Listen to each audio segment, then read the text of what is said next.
PTI کے رہنما فواد چودھری کو سرکاری ادارے کے خلاف نفرت پھیلانے کے کیس میں 2 روزہ جسمانی ریمانڈ مکمل ہونے پر اسلام آباد کے ڈسٹرکٹ اینڈ سیشن کورٹ میں پیش کیا گیا۔ دوران سماعت پروسیکیوٹر نے عدالت میں دلائل دیے کہ فواد چودھری کے بیان سے الیکشن کمیشن کے ورکرز کی جان کو خطرہ پیدا کیا جا رہا ہے۔ فواد چودھری کی وائس میچنگ ہو گئی ہے، فوٹوگرامیٹرک ٹیسٹ لاہور سے کرانا ہے، جس کے لیے مزید جسمانی ریمانڈ کی ضرورت ہے۔ وکیل بابر ایوان نے عدالت سے فواد چودھری کو مقدمے سے ڈسچارج کرنے کی استدعا کر دی۔ کہا کہ فواد چودھری کے بیان کی ویڈیو موجود ہے، تفتیش اور کرنی ہے کیا؟ اس دوران فواد چودھری کے وکیل بابر ایوان اور الیکشن کمیشن کے وکیل کے درمیان تلخ کلامی بھی ہوئی۔ فواد چودھری نے موقف اختیار کیا کہ انہوں نے جو بیان دیا وہ ان کی جماعت کا موقف تھا۔ فواد چودھری نے عدالت سے استدعا کی کہ ان کا موبائل فون پولیس کے پاس ہے، سم بند کی جائے۔ کمرہ عدالت میں فواد چودھری کی ہتھ کڑی کھولنے کی استدعا منظور کر لی اور الیکشن کمیشن کی جسمانی ریمانڈ کی استدعا پر فیصلہ محفوظ کر لیا۔ فیصلہ محفوظ ہوتے ہی پولیس فواد چودھری کو عدالت سے لے کر روانہ ہو گئی۔ اس موقع پر میڈیا سے بات چیت کرتے ہوئے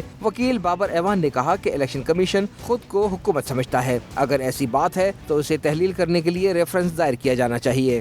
اگر الیکشن کمیشن کہتا ہے ہم گورنمنٹ ہیں، اب انہوں نے کہہ دیا ہے تو اس پہ ہم ڈسکوالیفیکیشن کا ریفرنس پورے الیکشن کمیشن کے خلاف، اس پہ میں ایڈوائز کروں گا اپنی پارٹی کو کہ الیکشن کمیشن کو تحلیل کرنے کے لیے ریفرنس بنتا ہے۔ عدالت نے کچھ دیر بعد محفوظ فیصلہ سناتے ہوئے فواد چودھری کے مزید جسمانی ریمانڈ کی استدعا مسترد کر دی اور فواد چودھری کو جوڈیشل ریمانڈ پر جیل بھیجنے کے احکامات جاری کر دیے۔